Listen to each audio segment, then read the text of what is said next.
O jornal americano The Wall Street Journal defende a liberdade de Felipe Martins, ex-assessor do ex-presidente Jair Bolsonaro. Atualmente, ele cumpre medidas restritivas como o uso de tornozeleira eletrônica e está proibido de conceder entrevistas.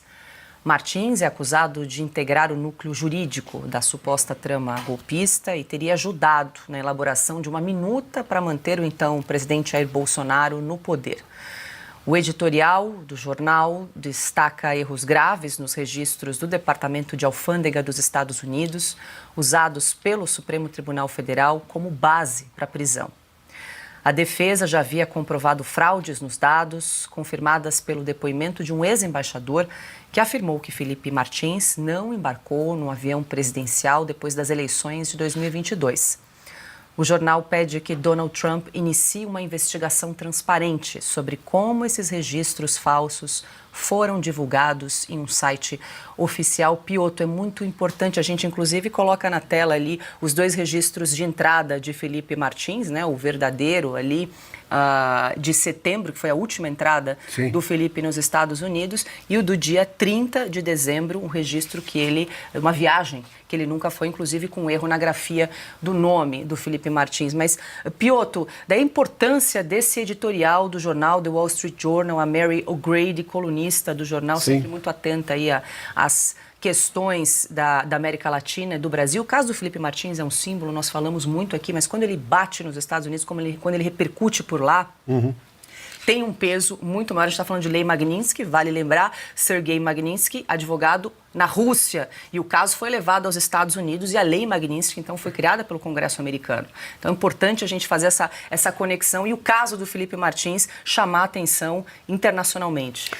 Não é de hoje que a jornalista Mary O'Grady está falando sobre o assunto. Importante essa reportagem agora, esse artigo. Agora, mas trata-se de um jornal estrangeiro e, óbvio, como se fala de jornal estrangeiro, ele pode até demorar a chegar em assuntos domésticos aqui. Mas quando eu vejo hoje em parte da imprensa brasileira completamente desconectada do jornalismo, dizendo assim, editorial do Wall Street Journal defende a liberdade de Felipe Martins. Felipe Martins deveria estar solto, diz Jornal dos Estados Unidos editorial. Meu Deus, eles precisaram que o Wall Street Journal escrevesse isso em inglês para eles traduzirem o que está acontecendo aqui em português? Há quanto tempo nós estamos falando sobre isso? Há quanto tempo os advogados Felipe Martins, os ex-advogados, os advogados atuais estão dizendo isso? Há quanto tempo? O fato é notório que ele nunca viajou. Todas as informações e as publicações brasileiras, com raras exceções, entre as quais a UESC, que se debruça sobre esse assunto com muita frequência, não tocavam no assunto. Não é só o Congresso que se perdeu, o governo brasileiro, a diplomacia, parte da imprensa brasileira também.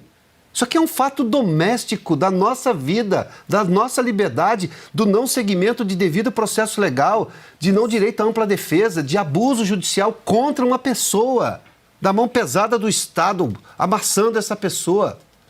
E agora, jornal Wall Street Journal está dizendo isso. Mas por que preciso da chancela? Não que não seja importante o que diz o Wall Street Journal, muito pelo contrário.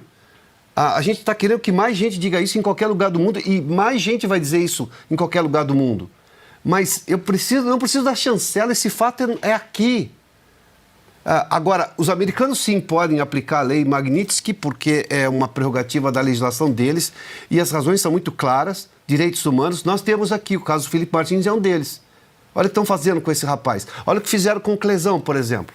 Quem não se lembra do Clériston da Cunha, o Clesão, morreu preso com um pedido da PGR pela soltura, levando-se em conta as questões médicas, clínicas dele. O pedido não foi analisado pelo ministro Alexandre de Moraes. Morreu. A imprensa brasileira ignorou o caso do Clesão, à exceção das mesmas exceções de agora, que continuam fazendo jornalismo de fato. Aí o público olha para isso e fala, onde é que eu estou e quem eu estou lendo e por que estou lendo essa pessoa, assistindo a esse ou aquele.